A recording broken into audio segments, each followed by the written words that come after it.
The Strength Way Podcast. Relentless Strength Systems and Human Movement Therapy. Bienvenue sur The Strength Way Podcast. Victoria de The Human Movement Therapy. Je suis en présence de Florent de Relentless Strength Systems. Salut à tous. Et aujourd'hui, on va vous faire une petite édition consacrée à la gestion des blessures, surtout dans le cadre du powerlifting, de la force athlétique. Alors, tout d'abord, il faut savoir qu'on a eu de nombreuses questions concernant ce podcast. Ces questions vont nous donner la trame du podcast. Mais avant tout, on va en venir à pourquoi on a décidé de faire ce podcast.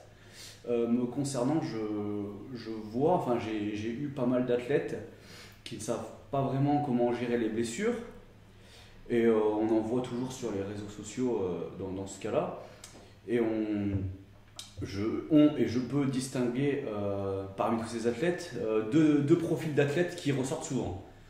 À savoir que il y a bien sûr des athlètes qui sont entre deux et qui sont tout à fait mesurés, et il y a autant d'athlètes qui savent gérer leurs blessures, mais parmi ceux qui ne savent pas trop gérer leurs blessures, j'ai distingué qu'il y avait deux espèces d'extrêmes qui étaient formés. Dans un extrême, on a ceux qui vont pousser trop loin sur des mauvaises douleurs et qui vont aggraver leur cas, et on a ceux qui vont prendre peur à la moindre gêne, à la moindre petite inflammation, et qui vont se freiner, ou qui vont être perdus ou commencer à flipper pour rien en fait. Et donc c'est de là que l'idée de faire ce podcast vient, et de par toutes les questions qu'on a reçues, la trame du podcast va être établie par rapport à ça.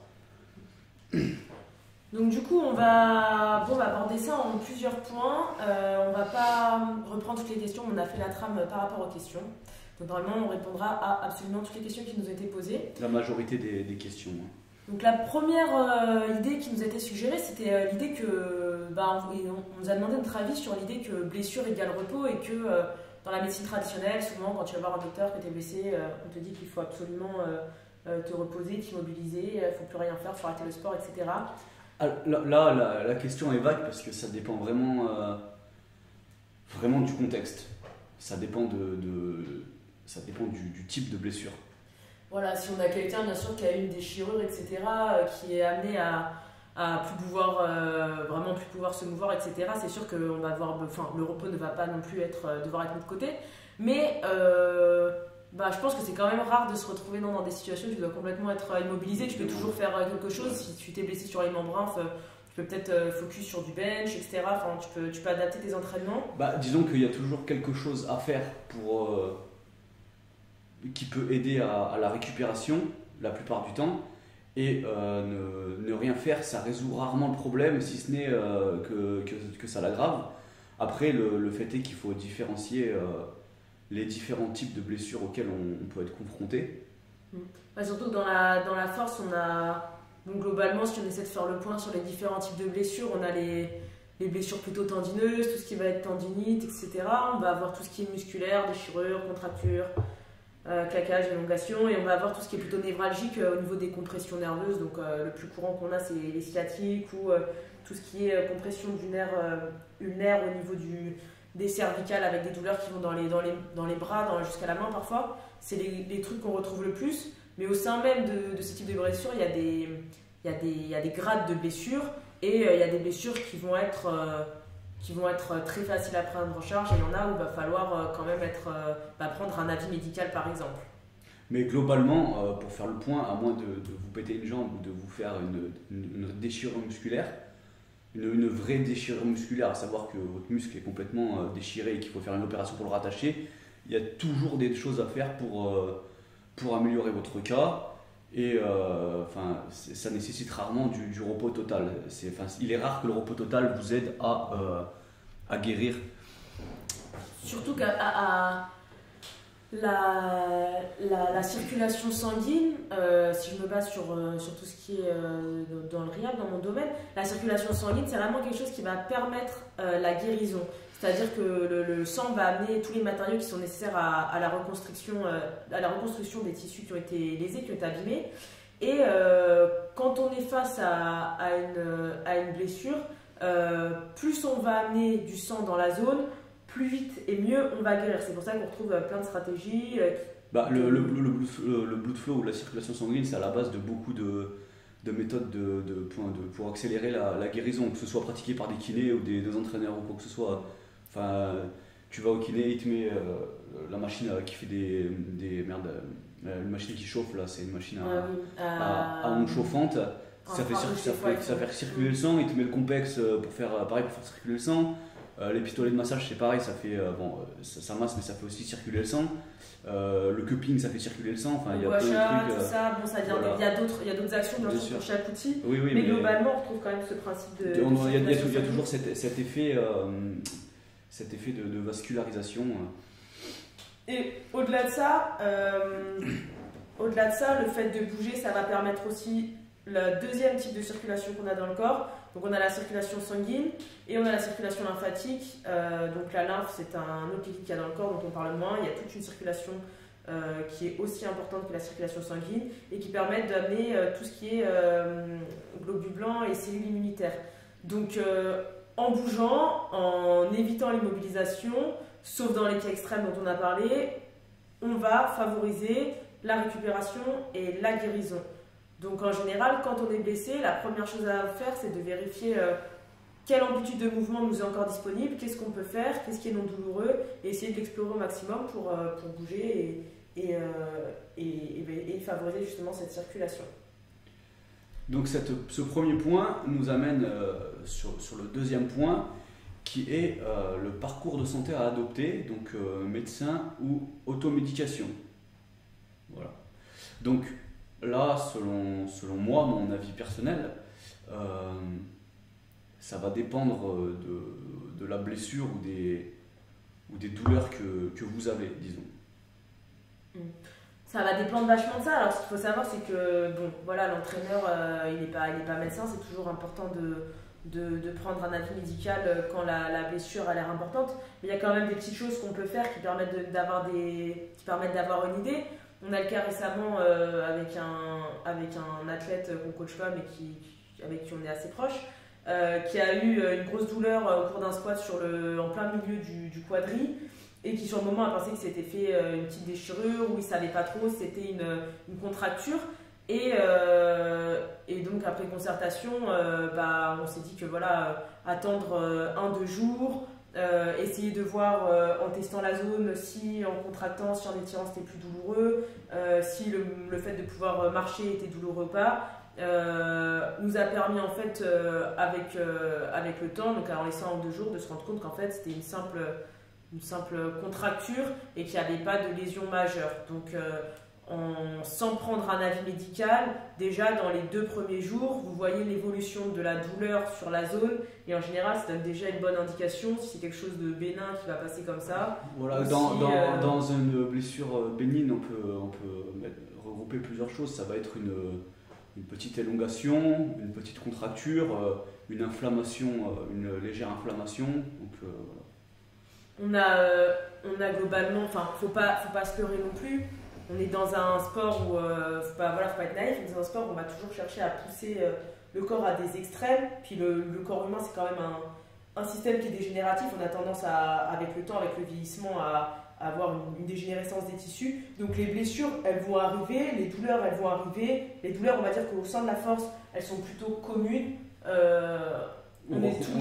On retrouve souvent les mêmes types de douleurs d'ailleurs. On retrouve les mêmes douleurs, et puis on est tous les deux d'accord sur le fait que parfois quand on est lancé dans le milieu et qu'on ne connaît pas trop, on a l'impression qu'on est le seul à avoir des douleurs, des blessures, des inflammations, et en fait quand on commence à se renseigner autour, les gens qu'on pensait sains ont en fait des douleurs aussi en fait la réalité c'est que personne n'y échappe. Mais des fois qu'on baigne trop sur les réseaux, on voit que le meilleur chez les athlètes, et on a tendance à se dire se demander pourquoi nous on subit des blessures, même si elles sont bénignes, et que les autres ont l'air d'aller tout le temps bien, alors que on se rend compte en réalité que c'est pas vrai, quoi. On est quand même dans un sport très atypique, donc Après, quelqu'un qui veut vraiment se mettre qui veut se protéger au maximum, bah, c'est peut-être pas le sport à faire. On est voilà, dans un sport quand même bien particulier. Donc il faut être conscient des risques, il faut être conscient qu'on impose des charges extrêmes à un corps. Donc il y a des stratégies à mettre en place, bien sûr, ça ne veut pas dire être en douleur tout le temps, mais il faut quand même être prêt et savoir que globalement, il y a un seuil de douleur tolérable qu'on va être amené à être confronté régulièrement, quoi. Des petites blessures, des petites tensions. Ça fait partie du sport en général et de notre sport. De notre sport. Maintenant, donc, pour répondre à la question qui nous a été posée, médecin ou automédication, eh ben, ça dépend du contexte et de la blessure. Si vous vous faites mal, comme le cas qu'on a cité là, c'est bien d'attendre 1 ou 2 jours pour voir comment ça évolue. Et si après 1 ou 2 jours, vous êtes paralysé, que vous avez même du mal à marcher ou quoi, bah là, il faut pas faire les dingues à essayer d'aller forcer les choses ou quoi. Et c'est bien d'aller consulter l'avis d'un médecin, faire des tests pour savoir ce que vous avez et pour savoir, pour pouvoir avoir derrière un protocole à mettre en place spécifique à la blessure que vous avez pour pouvoir récupérer plus rapidement. Maintenant, si au bout d'1 ou 2 jours, vous commencez à avoir des améliorations, vous pouvez vous faire après votre idée sur ce que vous avez. Si c'est plutôt une élongation, une contracture, quoi. Si c'est à savoir que si c'est plutôt une élongation, quand vous allez réaliser votre mouvement, vous allez plus le sentir en position d'étirement. Enfin, vous aurez plus tendance à le sentir en position d'étirement. Je ne dis pas que ça va être tout le temps le cas. Si vous avez une contracture, vous le sentirez peut-être pas en position d'étirement, mais plutôt sur la concentrique. Et là, ça vous donnera des pistes sur les choses que vous pouvez faire en automédication pour accélérer votre guérison, quoi. Et puis à savoir que si vous avez, parce que je vois des athlètes qui s'inquiètent d'avoir des inflammations que j'appelle bénignes, là il n'y a pas à s'affoler à aller au médecin ou quoi, parce que en fait l'inflammation fait partie du processus d'adaptation. Sans l'inflammation, vous ne deviendriez pas plus fort, en fait. Ça fait partie ça fait partie de ce qui vous rend plus fort. Il faut savoir que quand on a un trauma, quand on a une blessure, globalement, il y a 3 phases. Il y a une phase inflammatoire qui dure entre 0 et 4-5 jours. Ensuite, on a une phase de réparation qui dure entre 2 et 70 jours. Et après, on a la phase de remodelage où en fait, on vient recréer du tissu qui dure entre 3 et 52 semaines. Alors, globalement, quand vous vous blessez, vous allez passer par ces 3 phases. Et quand vous vous entraînez, vous avez une sorte de micro-aperçu de cette chose-là. Vous avez une petite phase inflammatoire qui dure 1-2 jours. C'est là où on a les grosses tensions en général. Et après, vous venez réparer du tissu, recréer du tissu. Et du coup, vous devenez plus fort, meilleur, etc. Donc, c'est un processus qui est de base naturel, qui est juste problématique quand il y a eu une inflammation qui a été excessive. Donc, mettons un cas concret. Hein. Vous avez fait une très grosse séance de squat, vous allez peut-être forcer un peu plus que d'habitude, ou pour X ou Y raison overshoot vos RPE, ou fait un peu plus de volume que d'habitude pour X ou Y raison, selon le programme que vous suivez ou quoi, ou la stratégie que vous suivez, peut-être que vous êtes en fin de bloc et que vous avez accumulé beaucoup de fatigue, et les jours qui suivent, vous allez avoir un peu mal au genou. C'est pas nécessairement la peine de s'alarmer, de s'affoler. Parce que c'est juste une réaction normale de votre corps. Voilà, il y a des petits signes juste qu'on pourra mentionner comme ça par rapport au fait ou pas d'aller consulter un médecin. Par exemple, dans le cas, je prends le cas des déchirure, du claquage, on peut avoir dans les 48 heures un hématome qui va sortir. Donc si vous vous blessez, que vous voyez un hématome le lendemain ou le surlendemain, c'est peut-être pas mal d'aller voir un médecin parce que du coup il y a certainement eu une lésion assez importante. Il y a des tendinites, quand on va venir palper le tendon, si c'est inflammé, c'est douloureux, si ça a gonflé, si c'est un peu chaud. Souvent, si c'est localisé sur un tendon, on sait qu'on a une inflammation du tendon. Il y a plein de petits signes comme ça qu'on peut retrouver et qui vont nous conduire au médecin. En général, moi je trouve que le mieux à faire, c'est se donner 72 heures, donc 3 jours. Si au bout de 3 jours, il n'y a pas d'amélioration, soit que ça stagne, soit que ça empire, aller consulter un docteur qui redirigera vers une IRM, une écho, X ou Y examen qui sera le plus approprié. Du coup, nous a posé la question de savoir si c'était important de s'entraîner autour de la blessure. Donc, on en a déjà un peu parlé au début. Alors, moi, j'y répondrai très simplement, c'est oui. Parce que la blessure fait partie du sport en général, surtout le sport à haut niveau et en compétition, d'accord, c'est pas le sport en compétition à haut niveau, c'est pas du sport santé, c'est ce qu'il faut savoir. Et donc la blessure fait partie de ça. Et ce qu'il faut vous dire, c'est que si vous faites de la compétition ou du sport à haut niveau, vous allez probablement vous blesser à un moment donné, personne n'y échappe. Peu importe que ce soit une grosse ou une petite blessure, hein, même les petites blessures sont à considérer, d'accord.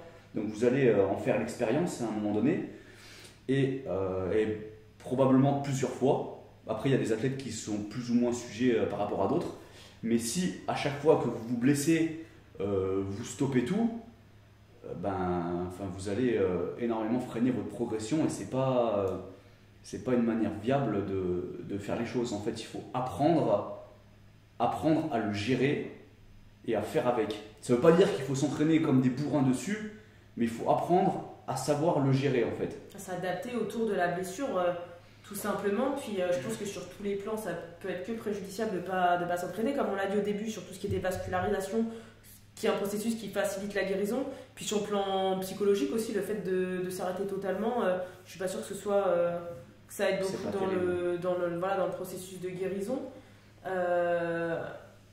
À savoir qu'il y a quand même une dimension mentale assez importante sur laquelle on va revenir après. Mais moi je pense que là-dessus on est tous les deux d'accord. L'arrêt total n'est pas. Puis même par rapport à votre. Enfin, ça n'a rien encore après, c'est loin, mais par rapport à votre mode de vie, quand on arrête totalement le sport, on a tendance à. Enfin, les gens en général, je fais une généralité, hein, il y a des gens qui ont tendance à retrouver un mode de vie plus sédentaire. Et aussi à moins faire attention à leur alimentation par exemple, alors que l'alimentation va jouer un rôle important dans la récupération. Donc rien que pour ce genre de choses, c'est important de continuer à faire ce que vous pouvez en fait autour de la blessure. Mettons que, je sais pas, j'ai un exemple, vous vous blessez sur la jambe gauche, vous pouvez toujours entraîner votre jambe droite, vous pouvez toujours entraîner votre haut du corps. Il y a probablement des protocoles, selon ce que vous avez bien sûr, ça dépend de ce que vous avez, mais il y a probablement des protocoles de réhabilitation que vous pouvez suivre, des trucs légers que vous pouvez faire pour mobiliser votre jambe blessée, pour apporter du sang dans la zone qui a été blessée. Donc il y a toujours à part que si vous brisez tous les os du corps, mais il y a toujours quelque chose que vous pouvez faire, quoi. Même le simple fait de marcher pour quelqu'un qui se serait fait mal à une épaule, ça peut paraître anodin, mais ça va être bénéfique et ça va accélérer la guérison. Donc un arrêt total, non. Il faut toujours, comme a dit Flo, s'adapter, voir ce qu'on peut faire. Tout à l'heure, je disais, voir l'amplitude de mouvement qui reste, qui est disponible. Et du coup, on en vient à la question d'après, qui a été, est-ce qu'on avait une approche spécifique en termes de réhabilitation ? On nous a demandé s'il y avait des méthodes qu'on affectionnait particulièrement et les stratégies qu'on mettait en place au sein de nos deux spécialités. Donc, Alors, personnellement, quand je suis persuadé, ou après avoir fait des tests qu'un de mes athlètes s'est fait une élongation, donc ça reste des blessures bénignes, une élongation ou à une inflammation très importante, voire une tendinite, j'ai des petits protocoles qui peuvent être utiles pour ça. Dans le cas d'une tendinite, par exemple au genou, j'aime beaucoup le protocole de Stanish qui consiste à faire des excentriques, par exemple à la presse à cuisse. En gros, vous mettez une charge assez légère et vous allez retenir la charge au maximum avec votre jambe blessée et vous allez remonter la charge avec votre jambe valide et ainsi de suite. Et à côté de ça, faire un maximum de blood flow très léger. Ça peut être rien que du vélo ou des mouvements au poids de corps en occlusion par exemple pour vraiment vasculariser la zone. Et ça, c'est des méthodes qui vraiment permettent de guérir beaucoup plus vite quand c'est pratiqué sérieusement. Et ça, c'est l'expérience personnelle, mais quand je me fais des élongations, parce que ça m'est arrivé plusieurs fois, j'utilise le même genre de protocole, à savoir de l'excentrique, du blood flow, et ça m'arrive aussi d'utiliser des mouvements en isométrie. Par exemple, si vous faites une élongation, enfin que vous pensez avoir une élongation sur un pec et que vous n'avez pas eu d'hématome après plusieurs jours, d'accord, un protocole simple à réaliser, ça va être de faire des écartés très légers avec une excentrique ultra ralentie, de faire de l'isométrie en position d'étirement, c'est-à-dire mettre votre bras en position d'écarté. Vous pouvez vous caler contre un rack et forcer dans cette position. Bon, vous ne forcez pas comme des dingues, mais vous forcez dans cette position. Et en plus de ça, vous pouvez chercher à faire du blood flow en faisant un mouvement qui va vous permettre sans mettre beaucoup de stress, de vasculariser la zone. Et c'est le genre de protocole que je vais être amené à utiliser ou à recommander à mes propres athlètes quand ils ont des blessures bénignes, en gros, pour accélérer leur guérison. Donc pour bien garder les choses dans leur contexte, ça c'est des petits j'appelle ça des petites astuces ou protocoles que j'utilise sur moi-même et sur mes athlètes qu'il faut utiliser avec du bon sens, quoi. Je ne suis pas kiné, je ne devine pas ce qu'ont mes athlètes ou ce que j'ai comme ça. C'est basé sur des suppositions quand tous les signes nous montrent que entre guillemets, la blessure est bénigne, quoi. Enfin, si l'athlète est paralysé, qu'il ne peut plus bouger le bras ou la jambe, je ne vais pas lui balancer, on ne fait pas des protocoles comme ça au hasard. C'est vraiment pour des trucs bénins et pour pouvoir accélérer la récupération et reprendre vraiment rapidement l'entraînement à 100%. Quand il y a des trucs qui paraissent graves, on ne fait pas des protocoles au hasard comme ça, on va consulter, et avant de mettre des choses en place, il faut savoir ce qu'on a. En termes de rehab, ça va vraiment dépendre du cas, de la blessure, comme il a dit Flo. En général, il y a quelques principes qui dictent toutes mes rehabs, mais en général, on essaie toujours, comme ils disent en anglais, regress to progress, on essaie de régresser pour revenir sur des bases et reprendre les patterns de base qui étaient mauvais et réapprendre bien vraiment les fondations. On essaie de favoriser des solutions sur le long terme plutôt qu'au court terme, parce que ramener quelqu'un vite à la performance, ça peut se faire éventuellement s'il y a une échéance, une compète à faire, etc. Mais sinon, je vais essayer de viser plutôt le long terme. Et après, il y a des bases sur lesquelles on peut revenir, tout ce qui est respiration, etc., qui favorise le processus de récupération.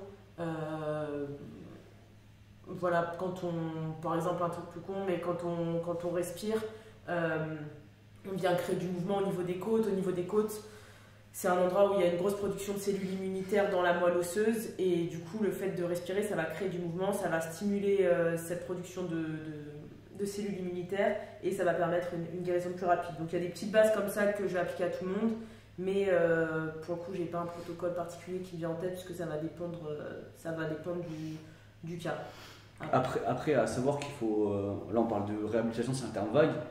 Quand quelqu'un est blessé, il faut différencier le traitement du symptôme ou le traitement de la cause.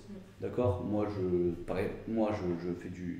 coach en powerlifting, donc je suis pas spécialiste en réhab comme les Victoria. C'est vraiment deux mondes à part et deux compétences bien distinctes. D'accord ? Personnellement, moi, quand un athlète a quelque chose, je vais essayer de comprendre la cause, d'accord, mais des fois ça peut être très très compliqué.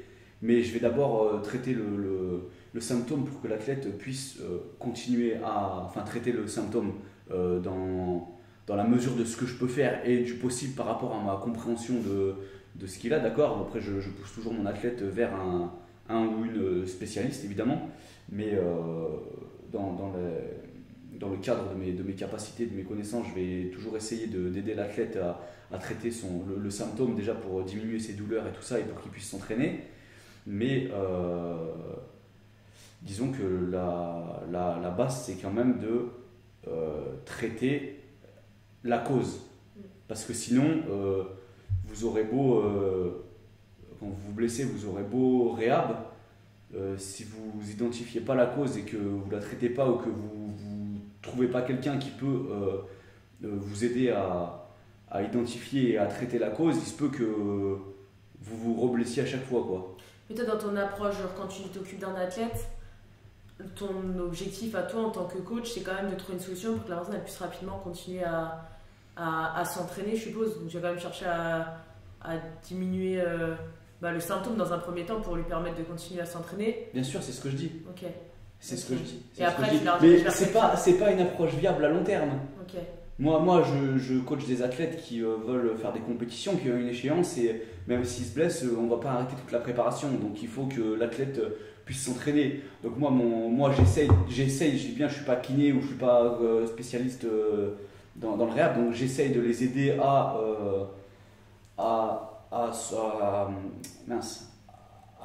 soigner le symptôme. Ouais. Mais après, trouver la cause, c'est autre chose. Je peux quand j'ai des athlètes, forcément j'y réfléchis, mais après je ne suis pas spécialiste là-dedans. Ça, c'est plus la spécialité de Victoria. Oui, après chacun son domaine. Toi, tu essaies de leur permettre de s'entraîner sur tout de suite, là, sur l'instant, et Voilà. pas être limité. Et après, tu Voilà. rediriges vers quelqu'un pour ce qui est sur le long terme, quoi. Okay. Mais voilà, mais vu qu'on parle de l'approche spécifique en termes de réhabilitation, c'est important de savoir que si vous faites une telle blessure et que vous vous intéressez et que vous allez traiter le symptôme, vous allez être guéri, d'accord. Et si vous vous intéressez pas un minimum à la cause et à trouver la cause de cette blessure et à en traiter la cause, il se peut que vous refassiez cette blessure en fait. Donc même si vous traitez le symptôme, c'est très important de s'intéresser à la cause ou d'engager quelqu'un, si vous ne savez pas le faire vous-même, pour trouver et traiter la cause de la blessure. Oui, Parce que ça peut, dans certains cas, et Victoria tu le sais, ça peut des fois être très complexe. Ah oui, il y a des cas très complexes. Après, si c'est juste diminuer le symptôme, voilà, on peut toujours aller faire du dry needling pour tout ce qui est contracture d'un muscle. Vous avez les trappes tendues, il faut les détendre pour aller faire une compète ou quoi. Il y a le dry needling, faire de la kiné, des massages, trigger, acupuncture, cryo, tout ce qui existe. Sur le coup, c'est des méthodes qui vont pas la kiné, mais tout le reste, c'est des méthodes qui vont permettre de diminuer le symptôme. Maintenant, voilà, si vous avez une compète, c'est bien, mais après, il faut gérer sur le long terme. Après, c'est pas quand même à mettre de côté, parce que si la personne elle a tellement tendu, en fait, elle est tellement inflammée qu'elle peut vraiment pas faire grand-chose, en fait, ces trucs qui vont diminuer le symptôme sur le moment, en fait, ils vont quand même préparer le travail le travail au long terme. Mais... Parce qu'en venant désinflammer derrière, moi je vais pouvoir bosser. Si la personne elle arrive, des fois c'est utile d'aller faire une séance de dry needling ou un truc comme ça. Ça vient saner le symptôme, mais ça aide en fait pour le travail au long terme. Donc les deux se combinent, quoi. Mais ce que je suis en train de dire, c'est que c'est pas vous traitez le symptôme, vous commencez à avoir moins de douleur et vous vous dites c'est bon, c'est fini, quoi. Ça marche pas comme ça. Ça marche pas comme ça. De toute façon, tu es en général vite rappelé à l'ordre au bout de quelques séances. Voilà, sur ce sujet, je pense qu'on a fait le tour. Après, on a eu comme question. Donc, on en vient au 5e point là. Est-ce que. L'alimentation pour récupérer plus rapidement.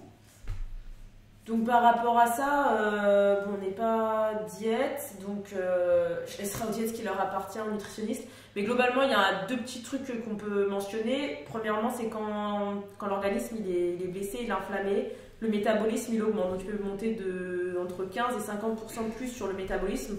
Donc le premier truc à faire, ça va être de pas trop limiter ses calories.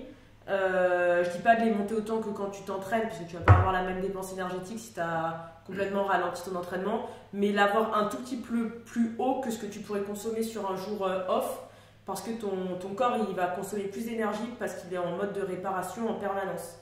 Et après, par rapport aux aliments, quand il y a vraiment une inflammation qui traîne, on va avoir tout ce qui est bien sûr protéines, tout ce qui est oméga 3, Après, au niveau des plantes, tout ce qui est curcuma, des anti-inflammatoires naturels. Il y a des petits trucs auxquels on pense moins. Dans l'ananas, il y a la bromélaïne, c'est une enzyme qui est très utilisée en Amérique centrale et du Sud pour désinflammer. Tout ce qui est cacao, pareil, il y a des anti-inflammatoires, les baies, etc. Il y a des antioxydants, le thé vert, les liens. Il y a plein d'aliments qui ont des vertus anti-inflammatoires qui aident à désinflammer. Il n'y a rien de magique après, ça ne va pas vous soigner du jour au lendemain, mais il y a des choses comme ça qui peuvent être utilisées et qui peuvent aider à soutenir un peu le système, quoi. Après, toi, ce que tu utilises. Après, moi je répondrai pas de façon aussi poussée que ça, mais globalement pour moi c'est beaucoup de bon sens, d'accord. C'est que si vous êtes en déficit calorique ou que vous faites que bouffer de la junk food ou que je sais pas, vous êtes intolérant au lactose ou au gluten et que vous bouffez du lactose et du gluten, ou que vous avez une alimentation très entre guillemets acidifiante, vous avez des axes de travail avec votre alimentation pour vous permettre de mieux récupérer, en fait, tout simplement. C'est juste du bon sens. Oui, je suis d'accord. Il n'y a pas d'aliments magiques, hein. Il y a des choses qui vont aider un peu. Après, juste bien s'alimenter, bien s'hydrater, surtout, je dirais, sur toutes les pathologies. Aussi. Les gens, ils n'y pensent pas. Des fois, ils ont une hydratation vraiment très pourrie. Pour tout ce qui est contracture, d'ailleurs, souvent, c'est lié à une déficience sur les électrolytes ou l'hydratation. Donc, commencer par les bases, en fait, juste avoir une alimentation, bien manger, quoi. Et en général, ça devrait aller. Donc, je reviens sur le truc que j'ai dit, parce que j'ai parlé d'acidifiant entre guillemets, à savoir que, d'après les dernières recherches qui ont été faites, dont je suis au courant, le corps se régule son niveau d'acidité tout seul, hein, sinon le taux d'acidité sanguine se régule tout seul, sinon on meurt. Mais le corps vient puiser dans les tendons et les articulations pour se réguler. Donc si vous buvez trop acidifiant, bien sûr votre corps va se régule tout seul pour que vous restiez en vie, mais vous allez le payer au niveau tendineux et articulaire. Donc à vous d'apporter à votre corps ce qu'il faut pour équilibrer ça. Donc encore une fois, c'est du bon sens. Mais c'est pas pratiqué par tout le monde. Non. Du tout. Non. Disons qu'une diète avec en calculant juste ses macros sans se soucier des micros et de la qualité de ce qu'on mange, disons qu'à un moment donné ça a ses limites, surtout si vous avez tendance à vous inflammer ou vous blesser très rapidement. On va dire qu'à l'extérieur ça peut être payant, mais à l'intérieur c'est peut-être pas la diète la plus appropriée quand il y a une lésion, quoi, de manger en flexible en faisant attention pas du tout à la qualité des aliments, quoi. C'est même pas le fait de manger en flexible, c'est juste après vous pouvez très bien manger flexible ou faire la diète que vous voulez, ça on s'en bat les couilles, mais c'est juste à côté de ça, juste faire preuve de bon sens, peu importe la diète ou les principes de nutrition que vous suivez, quoi. Et après je ne m'étendrai pas sur les principes de nutrition parce que ça c'est un autre débat, mais globalement le truc alimentation pour récupérer plus rapidement, oui, et je rajouterai du bon sens. La question qu'on avait après, quelle est la plus grande difficulté à gérer chez un athlète blessé en tant que coach? Donc, on vous demandait quelle était la difficulté, est-ce que c'était plus difficile de gérer le psycho, le problème en tant que tel, quelle était la dimension. Alors, Flo déjà. Ça dépend des athlètes. Si je reviens aux deux cas extrêmes que j'ai présentés au début du podcast, le niveau psychologique va être très impacté chez les athlètes qui ont peur de la blessure ou qui vont à la moindre petite inflammation. Après, par exemple, une séance de squat, l'athlète est un peu plus inflammé que d'habitude parce qu'il a fait je ne sais quoi. Mais dans ce cas-là, oui, ça va être un peu plus. Ça va plus impacter le côté psychologique, oui. C'est vraiment intéressant la question du psycho parce que le seuil de douleur, il y a des recherches qui ont été faites, quand on a tendance à dramatiser une blessure, comme il dit Flo, quelqu'un qui a eu une petite inflammation après sa séance de squat et qui panique tout de suite, le fait de dramatiser, de paniquer, on va souvent avoir un ressenti du seuil de douleur plus important que ce qu'il est vraiment. Donc des fois on va avoir plus mal Et en fait, c'est une douleur qui est un peu psychologique, psychosomatique. Le fait de dramatiser, ça vient empirer la sensation.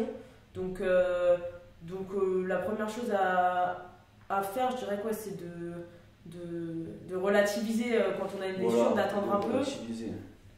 Et surtout, le corps il est beaucoup plus résilient qu'on pense. Il y a un moment, on disait par exemple que tout ce qui était les hernies, les protrusions discales, etc., c'était foutu, on ne pouvait plus rien faire derrière et on ne pouvait pas revenir. Alors qu'on a plein d'exemples de gens qui ont eu des disques écrasés et qui sont revenus de blessures. On a Brian Carroll avec Stuart McGill qui est revenu sur un énorme tear après avoir eu une grosse blessure au dos. On parle pas, quand on dit grosse blessure au dos, on parle pas juste d'une hernie ou d'une double hernie. Le mec, il avait je sais plus exactement ce qu'il avait, mais il avait la colonne vertébrale fracturée. Donc c'est pas...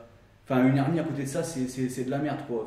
Faut... Juste pour mettre les choses dans leur contexte. Je suis pas en train de dire qu'une hernie, c'est pas grave, mais je remets juste les choses dans leur contexte, que pour les athlètes qui, quand ils ont une petite tendinite ou une inflammation, ils commencent à s'affoler, c'est pas la peine de s'affoler, en fait. Sinon, je sais pas, vous arrêtez la compétition, ou vous vous mettez au ping-pong, ou je ne sais quoi. Le corps, il est fait pour survivre, donc le but de la vie, c'est la survie, donc il va toujours essayer de guérir d'une manière ou d'une autre. Donc même dans les blessures les plus grosses qu'on a vues, même hors du sport, il y a des cas de gens qui ont eu des trucs monstrueux et qui reviennent à des niveaux de performance énormes et qui parfois même se sont construits après la blessure. Donc le mental joue un rôle énorme là-dedans. Et donc en fait, pour reprendre la base de la question, donc quelle est la plus grande difficulté à gérer ce mental blessing en tant que coach, c'est probablement le côté psychologique pour entre guillemets les plus fragiles par rapport à ça. Donc ceux qui vont tout de suite dramatiser dès qu'ils ont une douleur, quoi. Donc dans ce cas-là, c'est le psycho qui est le plus dur le plus chiant à gérer. Maintenant, on nous a demandé entre psycho et la réelle source du problème. La réelle source du problème, donc ça revient à ce qu'on a parlé tout à l'heure, entre traiter le symptôme ou la cause. Pour arriver à trouver la réelle source du problème, il y a des cas, et je pense qu'il y a pas mal de cas où des fois ça peut être très très compliqué et beaucoup plus complexe que ce qu'on veut le croire. Et c'est une compétence, j'insiste dessus, c'est une compétence à part entière. C'est vraiment le powerlifting et le rehab, c'est vraiment deux domaines de compétences à part entière. Ça c'est vraiment... j'insiste là-dessus parce que je sais qu'il y a beaucoup de coachs, dont moi-même, qui s'y intéressent pour pouvoir aider leurs athlètes. Mais moi, par le travail que fait Victoria, je me rends compte que c'est vraiment un domaine de compétences à part entière, et j'insiste énormément là-dessus. C'est vrai qu'après, pour se spécialiser dans les deux domaines, aujourd'hui, ça me paraît impossible. Je vois le temps que toi tu passes pour réfléchir au cas de chacun de tes athlètes pour la performance, et je vois le temps que moi je passe pour réfléchir au rehab des athlètes et essayer d'en apprendre le plus possible. À savoir que honnêtement, le rehab, globalement, que ce soit pour l'étudier ou le pratiquer, ça prend beaucoup plus de temps que le powerlifting, hein, il faut se le dire. Je suis pas à ta place, je sais pas. Non, mais je le vois et je le dis. Et inversement, je voulais quand même revenir aussi sur un truc, ce qu'on disait, tu disais que c'est difficile de gérer les athlètes qui avaient tendance à dramatiser, mais c'est aussi parfois difficile, j'imagine, de gérer les athlètes qui ont tendance à pas du tout tenir compte de la blessure et à foncer tête baissée, même quand ils ont... je sais pas si tu as des cas comme ça. Le cas, moi j'ai connu des gens comme ça, le cas est complètement inversé. Il y en a qui ont mal et qui se disent, disons qu'ils veulent un peu jouer les guerriers à l'entraînement, en mode, genre, je sais pas, je suis pas un PD, je m'en fous, tu vois, je vais envoyer quand même, mais la réalité c'est qu'en faisant ça, ils font ils risquent souvent, et c'est souvent ce qui se passe, ils aggravent leur cas en fait. Et ils font que prolonger leur futur temps de réhab et au final freiner leur progrès en ayant des attitudes kamikazes. Je vais prendre un dernier exemple, juste pour dire, pour parler de cette dimension psychologique. Récemment, là, il y a une athlète à toi dont je gère le rehab qui avait le psycho qui travaillait pas mal par rapport à ses douleurs.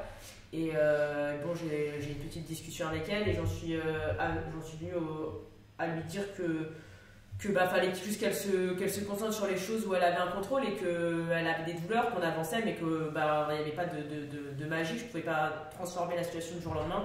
Donc que c'est sûr qu'elle allait continuer à avoir des petites douleurs à certains endroits, même si c'était diminué, et que la seule chose qu'elle pouvait faire, c'était se concentrer sur ce dont elle avait le contrôle, donc son protocole de rehab, tes entraînements, etc. Et après avoir eu cette discussion, la semaine d'après, elle a tapé des gros PR. Je m'en souviendrai pas non parce qu'on s'en fiche. Mais voilà, elle a une semaine où le psycho était pas trop là, où elle paniquait, elle réfléchissait beaucoup. Et après avoir mis un peu les choses en place sur le plan psychologique, la semaine d'après, elle faisait des performances et elle-même ne comprenait pas comment ça se faisait. Donc voilà, il y a un gros impact de ce psychologique sur la performance et c'est vraiment important en tant que coach, je pense, de le prendre en compte, quoi. Après, je le rappelle juste, parce qu'on l'a dit avant, mais l'inflammation fait partie du processus d'adaptation en fait. Donc avoir des petites douleurs, c'est rien d'inquiétant, d'alarmant, c'est même normal, vous n'allez pas y échapper. Vous faites de la compétition, à un moment donné vous allez vous blesser, donc quand vous avez une petite douleur ou quoi, bon, le but c'est pas de se blesser, bien sûr, c'est d'anticiper tout ça, c'est pour ça qu'on fait du préhab, du réhab, etc. Mais ça sert à rien de dramatiser, quoi.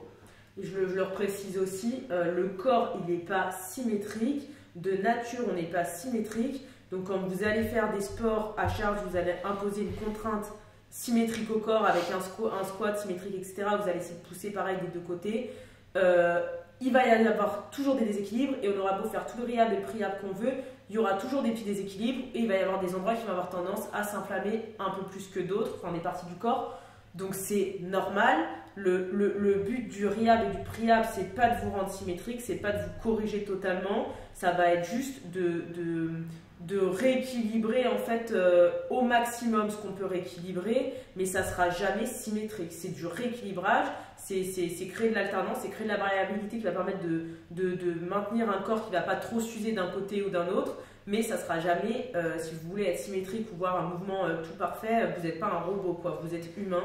Donc il y en a qui se mettent parfois des idées dans la tête et qui viennent scruter leurs vidéos au millimètre et se dire oh là là, il y a toujours un petit décalage, c'est pas millimétrique parfait, ça sert à rien, quoi. Vous êtes pas, vous allez pas tenir dans un carré tout parfaitement, quoi. Sinon, voilà, pour rebondir sur ce qu'elle dit, d'accord, parce que je suis totalement d'accord avec elle, pour rebondir sur ce qu'elle dit, quand vous êtes athlète, que vous avez un petit décalage, honnêtement, et que vous êtes en train de vous ronger le cerveau là-dessus, mais arrêtez, quoi.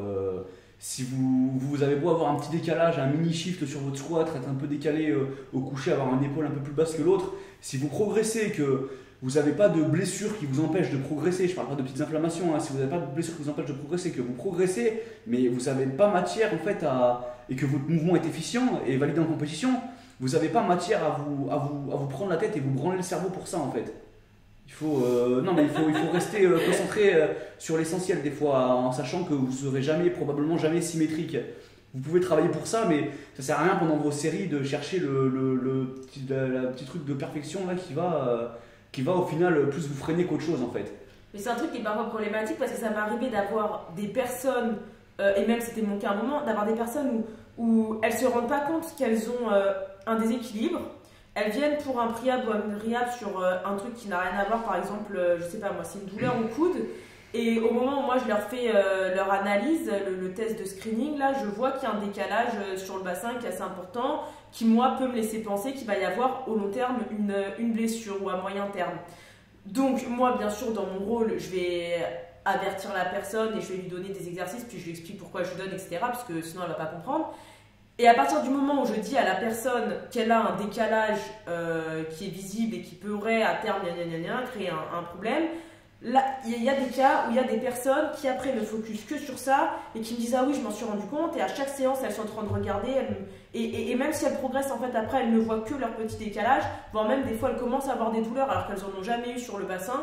Donc il y a beaucoup ce psycho. Donc des fois, même moi dans mon cadre de rehab, je dois faire très attention à ce que je dis, à ce que j'explique aux gens, parce qu'il y a des personnes, des personnalités, des profils quoi, qui vont avoir tendance à après ne focus que sur ça. Et ça devient extrême. Et bon, ça a été mon cas à un moment. J'ai eu de gros problèmes au bassin, donc j'avais vraiment des douleurs. Et j'ai tendance, et je le sais, à toujours regarder si mon squat est bien aligné, cadré. Et parfois des petits décalages que quelqu'un d'autre ne va même pas percevoir. Moi, je ne fais attention qu'à ça, et c'est contre-productif parce que le corps ne sera jamais symétrique. Donc il y a des gens qui ont l'air symétriques, mais si en vrai on allait à l'intérieur du corps, et bah, ce ne serait pas du tout symétrique. Il y a des petites différences. Et même entre votre squat numéro 1 et votre squat numéro 2, si vous faites des séries, le squat n'est jamais identique. Il y a toujours une petite différence. Et ça fait partie juste du corps humain, et c'est comme ça qu'on perdure dans le temps, quoi. Donc voilà, sur l'aspect psycho. Donc, oui, on revient au 7e point là. Comment gérer psychologiquement une blessure. Donc est-ce que toi t'en parles avec tes athlètes un peu, ou tu fais ce travail là ou pas du tout?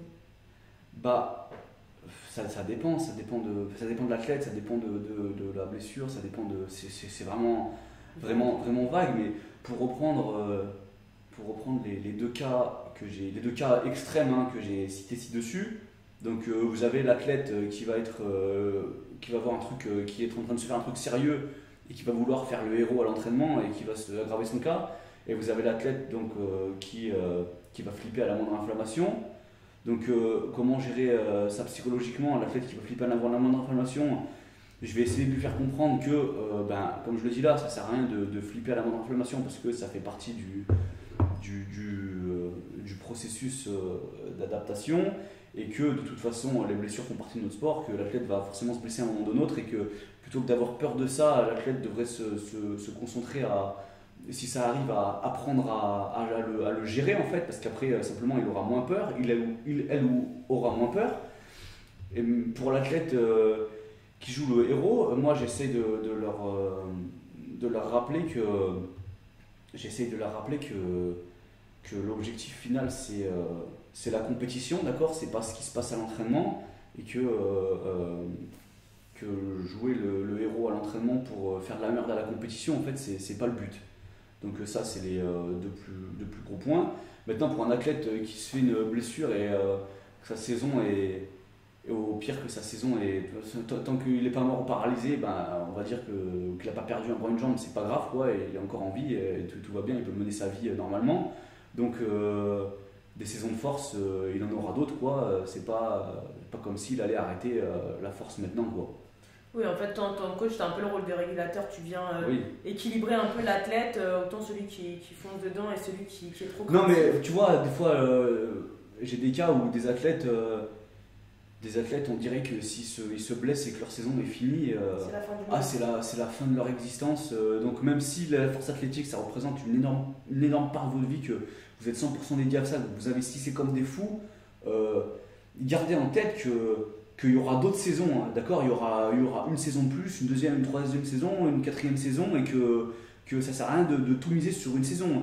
Vous faites une blessure sérieuse, vous dites ok, c'est le moment de réhab, de faire un hors-saison, de travailler sur vos, sur vos faiblesses, d'engager quelqu'un pour trouver la cause de votre problème, de travailler sur si vous avez des gros déséquilibres, de travailler sur de gros déséquilibres, pour tout ça, pour pouvoir revenir plus fort et pour pouvoir durer quoi. Parce que si vous pétez, que vous vous entêtez, que votre saison représente tout pour vous, et que vous vous entêtez et que vous vous blessez très gravement, je pense que le calcul entre ça et ce que j'ai présenté avant est vite fait quoi. Il faut quand même avoir un minimum de vision sur le moyen et long terme, surtout si vous aimez vraiment ce sport et que vous êtes passionné par ça quoi.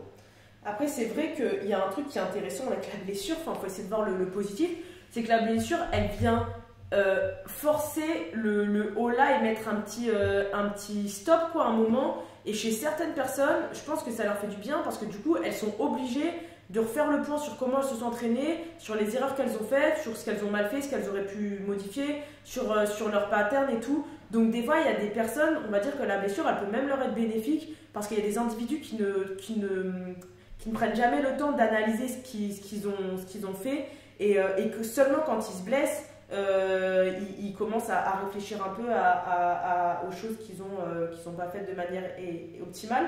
Donc déjà, il y a un intérêt d'apprentissage, on va dire, de la blessure. Et donc, il faut essayer de le voir du côté positif. Et après, pour revenir sur ce que tu as dit, je suis d'accord, il faut relativiser. Mais on est d'accord que quand toi-même tu y es confronté, c'est quand même plus difficile que quand... c'est plus facile de l'extérieur de relativiser que quand toi-même tu es confronté à une blessure. Parfois, c'est quand même un peu démoralisant, tu vois. Bien sûr, je n'ai pas dit que c'était facile, mais il faut s'il faut se faire une raison, en fait. Il faut se faire une raison. Sinon, si vous vous entêtez dans la voie de oh là là, c'est la fin du monde, vous allez finir en dépression, quoi, alors que pas du tout. Il y a la saison prochaine qui vient, et il y a encore celle d'après. Et puis comme tu l'as dit, c'est le moment de travailler sur ses points faibles, en fait, pour se renforcer et être meilleur au long terme. Enfin, toi, tu dis souvent que c'est un sport qui se construit au long terme. Bah oui, c'est une réalité.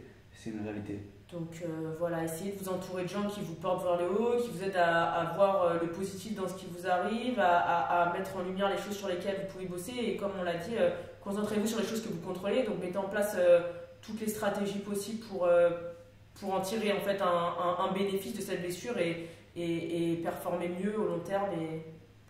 C'est simple, si vous en êtes au point où quand vous vous blessez, ça vous hante, c'est que quelque part vous aimez vraiment ce sport et que ça vous tient à cœur de faire des résultats et de faire de la compétition et tout ça. Mais, et donc si vous aimez vraiment ce sport, vous n'allez pas arrêter de le pratiquer demain.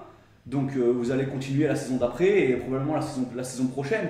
Donc mentalement, essayez, faites-vous cette faveur et accordez-vous d'opter pour cette approche, au moins cette approche à moyen terme, quoi. Vous ferez un cadeau. Que ce soit pour revenir plus rapidement et en santé et durer, ou que ce soit rien que pour votre santé mentale. Parce que des athlètes qui se blessent et qui pètent un plomb, ça arrive souvent. T'as d'autres choses à dire sur cette dimension psycho ? Non, je pense que j'ai tout dit. T'as fait le tour. Le point d'après, c'était, on nous a demandé s'il y avait une méthode en particulier qu'on mettait en place à la fin d'un réhab, d'un processus de réathlétisation pour que l'athlète y revienne à sa meilleure forme. Ça, c'est plus une question pour toi. Ouais, alors il n'y a pas de méthode particulière, comme j'ai dit, c'est une histoire de régression et de transition. Donc en général, on régresse sur les bases et on progresse petit à petit sur des schémas de mouvements plus compliqués jusqu'à revenir sur du spécifique. Par exemple, dans le cas du powerlifting, sur les complifts. Donc au début, on est passé par plein d'exercices différents qui sont pas forcément des complifts. Et on essaie de revenir progressivement sur les complifts, mais ça se fait toujours en partenariat. Moi, je fais pas c'est rare que je m'occupe d'athlètes sur des templates, donc c'est toujours en accord avec en dialogue, on va dire, en discussion avec le coach. Donc moi, je vais dire que je remplis ma part du boulot en mettant, en ramenant l'athlète à un état de non-douleur sur toutes ses amplitudes de mouvement, sur ses patterns de compétition, sur des charges très légères. Et après, on va dire qu'il y a une phase où l'athlète il revient sur ses charges progressivement, tout en continuant un travail de rehab de fond, quoi. Voilà, disons qu'il faut l'amener, ça dépend ce qu'il a fait avant, mais globalement il faut l'amener progressivement à retrouver la capacité de travail qu'il avait avant et à retrouver pareil le niveau de stress auquel il répondait, il était exposé. Mais c'est pas un truc qui se fait brutalement, je sais pas, Jean-Michel il se blesse, Victoria elle va le rehab pendant 2 mois, Jean-Michel il revient faire sa prépa et on lui remet le même niveau de stress et le même volume qu'avant. Le mec il va se détruire, quoi. Il faut avoir encore une fois, c'est du bon sens, quoi. Avoir une approche progressive, individualisée et intelligente. Il y a beaucoup de gens qui demandent combien de temps ça prend un rehab, quand est-ce que je vais être de retour sur pied. En fait, il n'y a pas de temps, ça doit prendre le temps que ça prend et puis chaque corps va répondre différemment. Ça dépend. Ça dépend. Voilà, si vous partez de cette optique déjà que vous êtes pressé, ça va pas se passer comme ça. Ça peut prendre 2 semaines, 1 mois, 3 mois, 1 an. Par exemple, je vais prendre mon cas où je reviens de soucis très importants. Je gère mon RIAB, ça va faire bientôt 1 an. Florent gère ma revenu sur tout ce qui est Power. Ça n'a pas duré 2 mois, ça fait 8 mois, depuis août à peu près qu'on bosse dessus, depuis la dernière compète. Et puis dans ma tête, là par exemple, il y a les championnats de France qui arrivent. Je ne suis pas du tout dans l'optique d'aller aux France faire des grosses barres. On est toujours dans un processus de RIAB et rusher le processus, en fait, ça ferait que saboter tout le travail qui a été fait de mon côté et de son côté. Donc, soyez pas impatients. C'est un long travail, il faut en être conscient, c'est long, genre ça peut être très long, ça peut être rapide, mais c'est en général. Ça peut être rapide, comme ça peut être très long aussi. Voilà, et il n'y a pas de méthode magique, chaque cas demande d'être analysé, et c'est un travail qui se fait vraiment en collaboration, parce que l'athlète il ne va pas revenir à son meilleur niveau juste avec mon travail, ni juste avec le travail du coach. C'est un travail qui se fait en partenariat. Quoi. Mais je reviens sur un truc, hein, peu importe le cas, parce que des fois ça peut être très rapide, mais peu importe le cas, faites-vous le cadeau et forcez-vous d'avoir d'opter pour cette vision, au moins, je sais qu'il y en a beaucoup qui ont du mal au long terme, donc je dirais au moins au moyen terme. Vous vous faites un énorme cadeau en vous faisant violence pour ceux qui ont du mal avec ça, à adopter cette vision à moyen terme.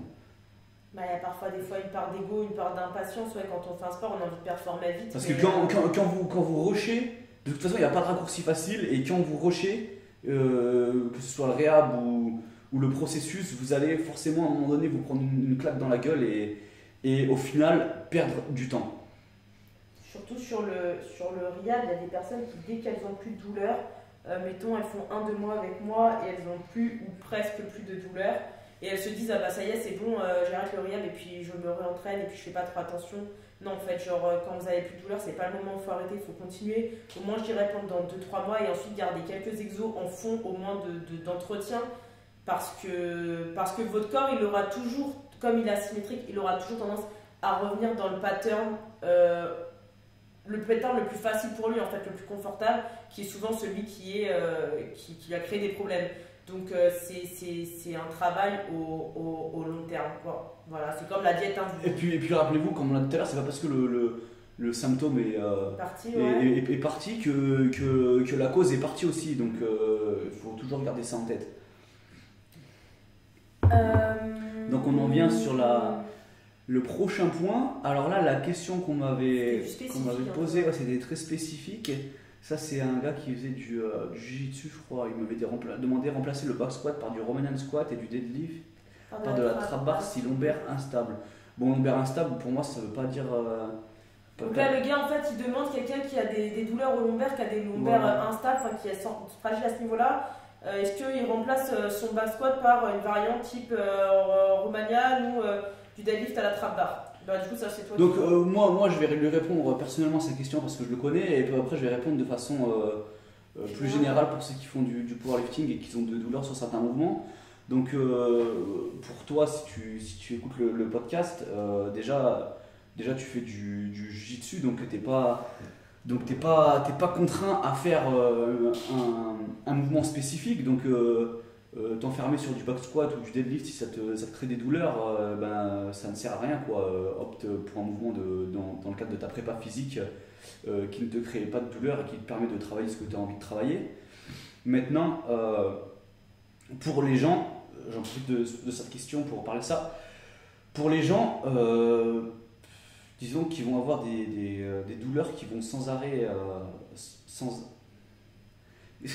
désolé, Victoria m'a un peu perturbé parce qu'elle prend des photos pendant le podcast.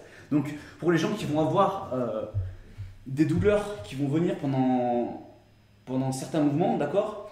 Donc, sachez que à part vos lifts de compétition, aucun mouvement d'assistance ou aucune variation n'est indispensable. Donc, si une variation ou un mouvement qui est censé vous aider et vous rendre plus fort, vous créez des douleurs, ça sert à rien de vous entêter à faire ce mouvement en fait. Virez-le de votre programme et essayez de trouver une variation qui va travailler ce que vous voulez travailler sans avoir ces douleurs, d'accord ? Maintenant, si c'est votre complift qui vous crée des problèmes, donc vous êtes obligé de pratiquer votre complift, d'accord. La chose, je ne m'étendrai pas sur toutes les stratégies que j'utilise avec mes athlètes ou que je peux mettre en place, mais juste le premier truc que j'ai regardé, c'est mettons que la technique est bonne, etc. D'accord, si le complift vous crée quand même des douleurs, intéressez-vous à réduire le niveau de stress en fait sur votre complift et peut-être à compenser pour pouvoir progresser avec des variations qui ne vous font pas mal. Donc ça, ce serait le conseil que j'aimerais donner en rebondissant sur la question qui m'a été posée. Je prends un cas concret. Donc c'est Victoria qui encaisse très très mal un niveau de stress élevé au comp squat, donc à son squat de compétition en barre basse. Si elle est exposée à un niveau de stress trop élevé, donc le niveau de stress, on va dire que c'est la somme du volume, de l'intensité, de la charge et de la fréquence, etc. Si elle est trop exposée si elle est exposée à un niveau de stress trop élevé, elle va rapidement avoir des douleurs, alors qu'il y a des variations qu'elle encaisse mieux. Du coup, la chose à faire, c'est de la mettre sur le niveau de stress qu'elle peut tolérer sur ce mouvement, et à côté faire des variations pour arriver à la faire progresser en fait. Et dans ce cas-là, bon, je ne le coach pas, mais je coach son coach, d'accord. On peut retrouver Suleiman qui a un squat dans les 250, si je dis pas de bêtises actuellement, et si je dis pas de conneries, il a une très faible capacité actuellement à tolérer le comp squat, et ce qu'il fait, c'est qu'il ne fait qu'un top 7 par semaine au comp squat, et à côté de ça, il se base sur les assistances pour arriver à progresser. Voilà. Donc mon conseil là par rapport à l'action qui m'a été posée, donc si vous ne faites pas du powerlifting, donc ne vous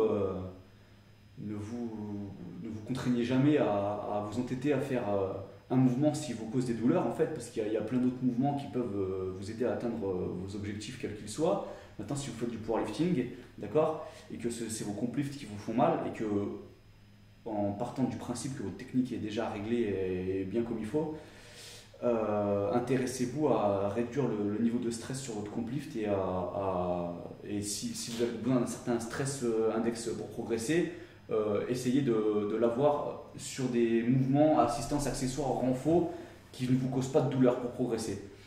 Voilà. Par rapport à ça, par rapport au RIAB, au PRIAB, j'ai quelques personnes qui viennent me voir, et c'était mon cas aussi, qui me disaient je peux plus squatter, j'ai trop mal aux hanches, au dos, etc. Je pourrais plus jamais faire de squat, je sais pas quoi. Non, comme il dit Flo, il y a deux cas qui se présentent. Soit vous voulez faire de la force et c'est vraiment ce que vous voulez faire et vous voulez squatter avec une barre, et là, oui, il va falloir s'adapter en fonction de ça, parce que vous avez dans votre tête que vous ne voulez squatter qu'avec une barre parce que c'est un standard de compétition à une certaine amplitude, etc. Donc là, c'est sûr, il va falloir s'adapter parce que de toute façon, on n'a pas le choix. Maintenant, si vous tenez pas à faire du power avec une barre, avec des standards de compétition, il y a plein d'outils ou de variantes qui sont possibles pour continuer à squatter, à faire du terre sans douleur. Donc quelqu'un qui vient et qui me dit qu'il veut juste squatter, il faut d'abord définir ou faire du terre sans douleur. Il faut juste définir s'il tient à le faire avec des standards de compète dans un objectif de compétition, ou s'il veut juste continuer à s'entraîner, à s'envoyer sur du squat, sur du terre, en acceptant de le faire différemment. Je prends mon exemple, je peux faire du terre et du squat très très lourd avec des sacs de sable sans problème, et le sac de sable a l'avantage de mettre un centre de gravité, enfin la charge sur un centre de gravité qui est beaucoup plus intéressant en engageant facilement le bracing, les pecs, etc., qui va permettre souvent de continuer à squatter, à faire du terre avec des charges non adaptées parce qu'on est limité par le sac, mais globalement le ressenti va être très lourd. Je modifie n'importe qui de faire du squat avec des sacs de sable, c'est très compliqué, même avec des charges qui sont parfois dérisoires, mais voilà, si jamais c'est sûr que vous voulez faire du powerlifting, là c'est vous qui imposez une contrainte, donc là le coach ou nous dans le RIAB, on n'a pas trop d'autre choix que de s'adapter, et là c'est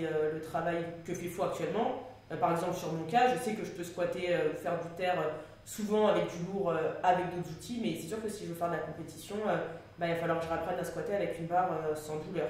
Donc, dans mon travail à moi de rehab, j'essaie de faire au mieux avec ce que vous m'apportez. Si vous m'imposez des contraintes type standard de compétition, je ne vous garantis pas de faire des miracles, je vais faire au mieux, mais je serai toujours honnête avec vous. Il y a d'autres moyens de faire qui sont beaucoup plus naturels, on va dire, pour le corps. Mais voilà, après c'est notre sport et il y a une barre et il faut apprendre à gérer des charges en fait qui est en externe sur le corps, quoi. Voilà.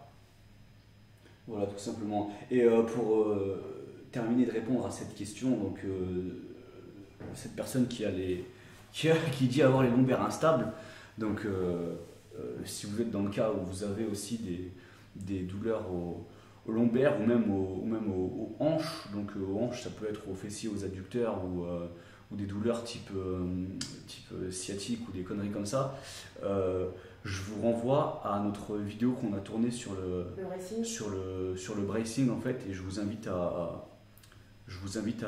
regarder cette vidéo qui peut vous aider à fixer donc votre technique, ou tout du moins à améliorer votre technique au squat et au soulevé de terre, et à fortement réduire, voire supprimer les douleurs ou gênes que vous pouvez avoir au dos ou autour des hanches globalement. On vous mettra le lien de la vidéo dans la description du YouTube, puis vous pouvez la retrouver aussi sur nos comptes Instagram si vous retrouvez le post. Donc le bracing globalement ça englobe les mécanismes de gainage et de respiration. Après on va pas s'étendre là-dessus parce qu'on a fait une vidéo complète dessus qu'on vous invite à aller voir.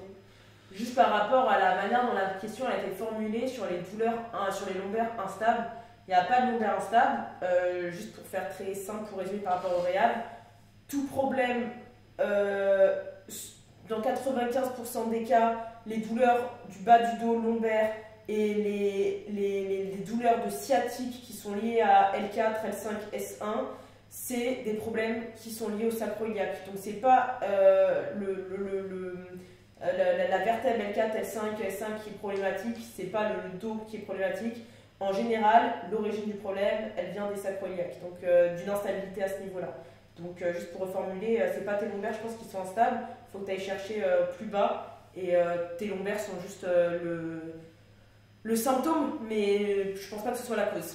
Mais donc simplement pour te donner des axes de travail, intéresse-toi à ton bracing déjà, et remplace donc les mouvements qui te font mal, vu que tu n'as aucune contrainte et t'es pas imposé à faire ces mouvements, vu que tu fais du jiu-jitsu et que tu utilises le squat et le terre dans ta prépa physique, fais des variations qui ne te font pas mal. Et en delà de ça, cherche à maîtriser le bracing. Donc on en vient au 10e et avant-dernier point. Comment déterminer si un athlète blessé peut réaliser ou non sa compète?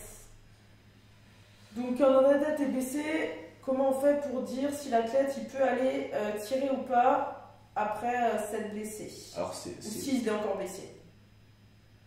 Donc là vraiment c'est une question très générale, très vague. Ça va dépendre du cas. Si l'athlète, j'ai déjà tiré blessé en compétition avec une entorse à la cheville, un problème de hanche, un problème de dos, une petite sciatique. Après, je te coupe, mais c'est pas au coach de dire à l'athlète tu peux ou tu peux pas réaliser ta compétition. De toute façon, c'est la compétition de l'athlète, c'est l'athlète qui choisit s'il va faire sa compétition ou non. Il n'a pas à se reposer sur son coach pour lui imposer ou non de faire ou non la compétition. Maintenant, c'est au coach d'avoir ce rôle de prévention, disons, selon c'est vraiment selon la blessure de l'athlète.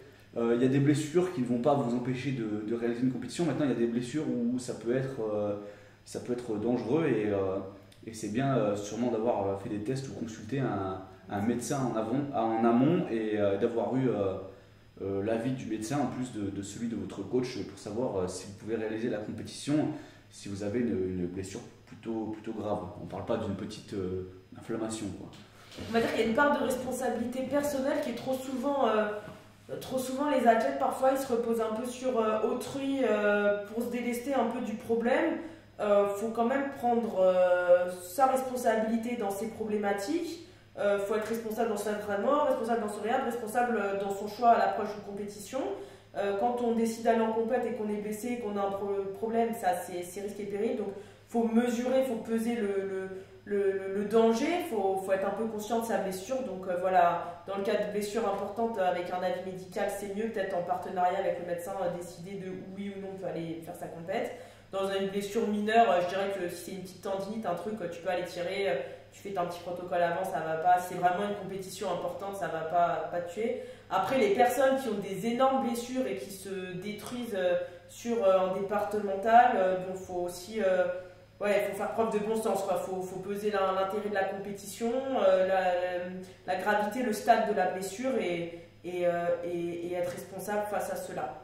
Voilà, ça dépend du type de blessure que vous avez et aussi bien sûr de la compétition, de son enjeu, de ce que ça représente pour vous. Parce que si c'est une compétition de merde, même si votre blessure n'est pas très grave, est-ce que ça vaut bien le coup d'aggraver votre blessure pour faire une compétition je sais pas, pour une qualif France ou pour gagner un championnat régional? Est-ce que ça vaut bien le coup parce qu'on parle pas là de gagner un championnat d'Europe ou un championnat du monde où ça peut être où la question peut se poser, quoi. Même si pour quelqu'un un championnat de France ça peut être une échéance de ce premier championnat de France, ça peut être très important, mais prenez toujours en compte bien la mesure de votre blessure, parce que parfois pour une petite pour 5 minutes de plaisir sur un podium, derrière vous allez avoir beaucoup de mois de galère. Donc voilà, bien réfléchir. Ça ne veut pas dire ne pas y aller, mais être responsable face à sa blessure, quoi. Après, ça dépend, voilà, c'est très difficile à répondre parce que ça dépend entièrement de vous. Ça dépend de l'investissement que vous y avez mis et de ce que la compétition, peu importe quelle est la compétition, que ce soit un second pas ou le championnat du monde, ça dépend de ce que la compétition représente pour vous et de ce que vous êtes prêt à y laisser. Le tout, c'est de ne pas vous voiler la face. Donc si vous êtes prêt à prendre des risques sur une compétition et il n'y a aucun problème à ça, ça se respecte totalement et je respecte même énormément cette mentalité, mais si vous vous pétez derrière, il faut pas pleurer, quoi. Il y a une différence entre y aller de manière inconsciente et insouciante et y aller vraiment volontairement en se disant ok, j'ai pesé le risque et c'est un risque que je prends. Mais bon, il y a des athlètes qui parfois ne pèsent pas trop de risques, qui vont comme ça sans un peu à tête baissée, sans même c'est pas un choix, on va dire, c'est un non-choix, quoi. Donc soyez bien réfléchis dans personnellement, j'ai déjà fait un championnat de France en ayant une élongation à l'ischio. J'y suis allé avec une élongation à l'ischio. Bon, c'était 2 semaines post-élongation, mais pour ceux qui sont déjà fait une élongation, on sait qu'on est encore fragile à ce stade-là. Et donc j'y suis allé en connaissance de cause. Je me suis pas dit c'est sans risque, c'est ok. Je savais que bon, j'étais parti pour m'arracher, mais je savais que si je m'arrachais l'ischio, et ben ce serait de ma faute, quoi. J'étais prêt à certains pourront trouver ça débile. Bon, j'en ai rien à foutre, mais j'étais un peu dans la tête, j'étais prêt à ce que ça arrive. Il faut juste faire les choses en votre âme et conscience et pas reposer vos choix sur les conseils de quelqu'un d'autre, quoi. Il faut être bien conscient de ce que vous risquez et pas vous voiler la face, c'est tout.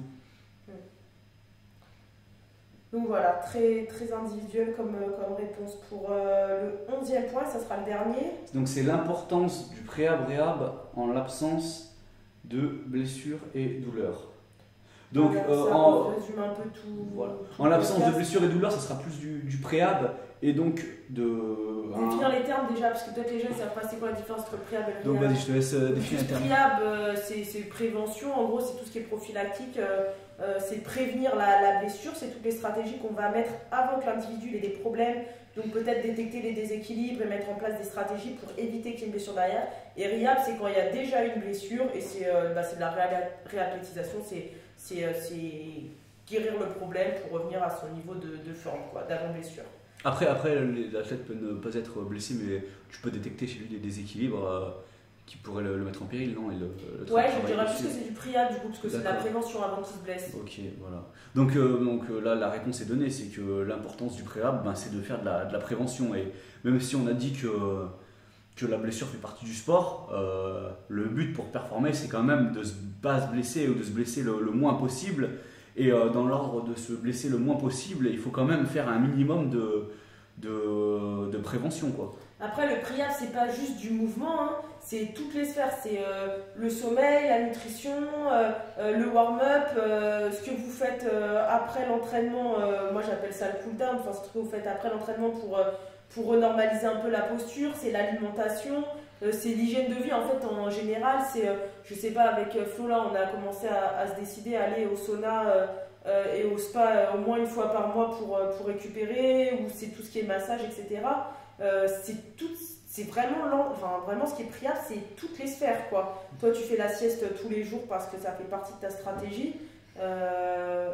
À vous de faire votre stratégie. Mais en l'occurrence, voilà, donc, elle a bien résumé les choses, mais là dans la question, c'est vraiment, ça tourne autour du mouvement, la question posée, je pense. Tu penses? Ouais, je pense que la question posée tourne autour du mouvement, donc je pense que là je suppose que l'idée c'est ce que c'est utile de faire du préhab, donc par exemple de prendre un service de préhab quand tu n'as pas de blessure ou douleur. Ouais. Moi, honnêtement, c'est pas en tant que coach, comme je coach les athlètes en powerlifting, je dirais, si l'athlète, si vous en avez les moyens, je dirais, et que vous avez des gros objectifs de compétition, je dirais oui sans hésiter en fait.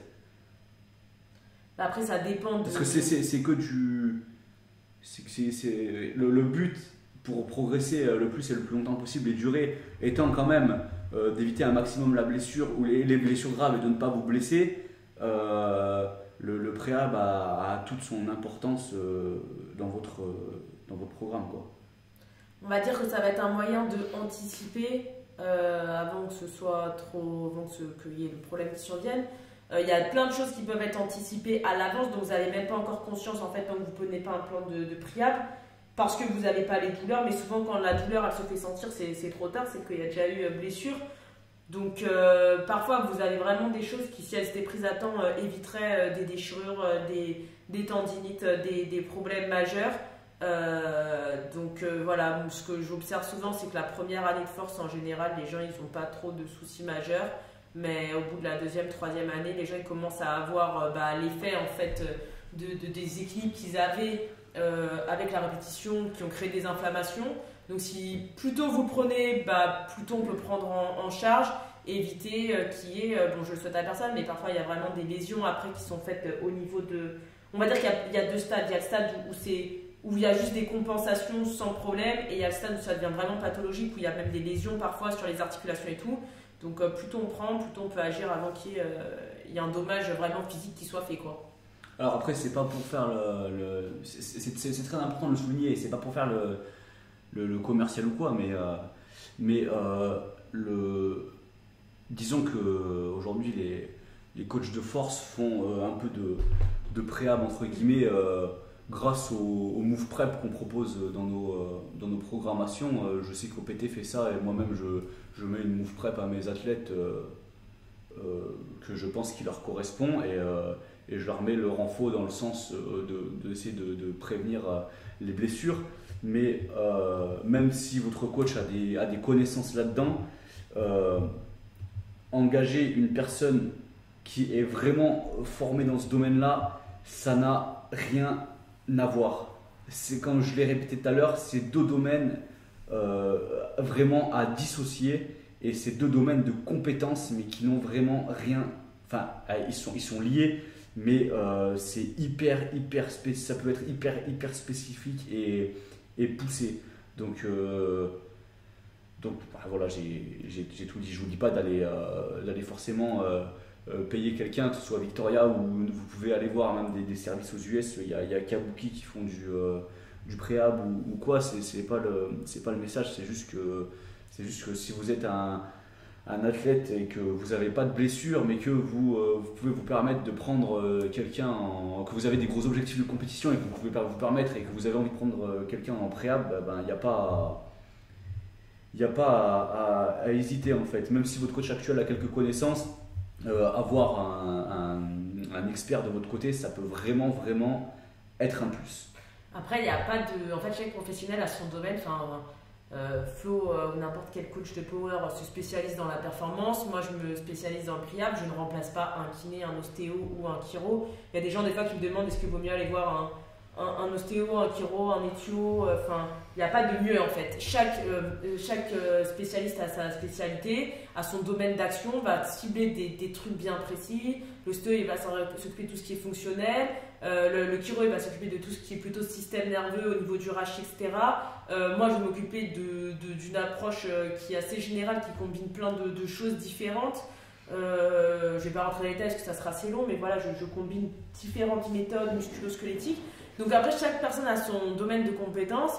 À vous de vous orienter vers ce qui vous semble le plus approprié à votre problème. Mais voilà, c'est sûr que c'est toujours mieux d'avancer en prévenant que de venir une fois que vous êtes déjà blessé. Bon là, c'est un peu plus compliqué quoi. Après, il y a un truc que j'aimerais préciser, on en a déjà parlé, mais si vous devez aller voir un spécialiste, essayez que ce soit quelqu'un qui est spécialiste en mouvement comme Victoria ou même un kiné, un ostéo, peu importe qui vous allez voir, hein, mais essayez de trouver quelqu'un qui va s'intéresser à... qui peut s'intéresser aussi à traiter le symptôme, et qui va vraiment s'intéresser à trouver la base de votre problème, quoi. Et à traiter la base de votre problème plus que le symptôme. Et aussi, je voudrais rajouter quelqu'un qui... Parce que sinon vous allez toujours tourner en rond comme un chien qui se mord la queue, quoi. Si je sais pas, je dis une connerie, hein, si vous avez un kiné ou quoi qui ne fait que traiter votre symptôme sans s'intéresser à la cause, c'est pas de mon point de vue, c'est pas génial, quoi. Et essayer de trouver aussi quelqu'un qui s'intéresse au sport spécifique que vous faites, parce qu'on est dans un sport quand même bien spécifique et je vois difficilement comment on peut prendre en charge vraiment un rehab ou un prehab dans notre sport sans en connaître les demandes, les exigences et ce qu'on fait. Parce que aujourd'hui, sur les athlètes que je gère en power, si je m'occupais juste de leur faire un rehab ou un prehab général sans m'attacher aux patterns de mouvement qu'il y a dans le powerlifting, je sais très bien qu'au moment où ils iraient faire leur terre, leur squat, ou etc., il y aurait des patterns qui ne seraient pas bons et tout le travail serait saboté. Donc c'est important d'avoir quelqu'un qui comprenne les charges que vous soulevez, qui comprenne ce que c'est d'avoir une grosse barre sur le dos ou de lifter une grosse barre et qui connaissent les patterns du mouvement du sport pour pouvoir cibler, vous réapprendre en fait à utiliser des patterns appropriés. Voilà. Je pense qu'on a fait le tour. Je pense qu'on a fait le tour de la question. Donc le podcast arrive à sa fin. Si vous êtes intéressé par le travail que Victoria fait en réhab, préhab et autour du mouvement, vous pouvez aller sur son site www.thehumanmovementtherapy.com. On mettra le lien en description. Vous pouvez retrouver son Instagram The Human Movement Therapy pour voir un peu le travail qu'elle fait, et elle poste aussi des articles sur son site et vous avez également accès à tous ses services. Vous pouvez également la contacter via Instagram si vous avez des questions à lui poser, n'hésitez pas. Pour ma part, si vous êtes intéressé par le coaching en powerlifting, vous pouvez retrouver le travail que je fais avec mes athlètes via ma page Instagram flow.blnc. Vous pouvez également aller sur mon site web www.relentlessstrengthsystem.com. Vous y retrouverez mes services, etc. Et également, si vous avez des questions à me poser, n'hésitez pas à me contacter soit via mon site web, soit via Instagram. Je fais une petite parenthèse parce que j'ai écoulé une bonne partie de mes t-shirts A7 avec Bar Grip, donc, mais il me reste encore un peu de stock. Donc si vous êtes intéressé par des t-shirts avec du grip, n'hésitez pas à aller voir mon site web ou à me contacter. Voilà, il me reste un peu de toutes les tailles femmes et de toutes les tailles hommes en petite quantité, à part du double XL pour les hommes. Voilà tout. Donc, ce deuxième podcast de Strength Way Podcast sur la gestion des blessures touche à sa fin. Et merci de nous avoir écoutés jusqu'au bout. Et puis à la prochaine. À bientôt. Et une dernière chose, si vous avez des retours, des questions, si vous avez des suggestions de thématiques que vous aimeriez qu'on aborde pour de prochains podcasts, donc on a déjà des podcasts de programmés, mais s'il y a des thématiques que vous aimeriez qu'on aborde, si on reçoit plusieurs suggestions d'une même thématique ou de sujets qu'on peut corréler sur un podcast, on le fera, donc n'hésitez pas. On vous remercie et à bientôt. À la prochaine. The Strength Way Podcast. Relentless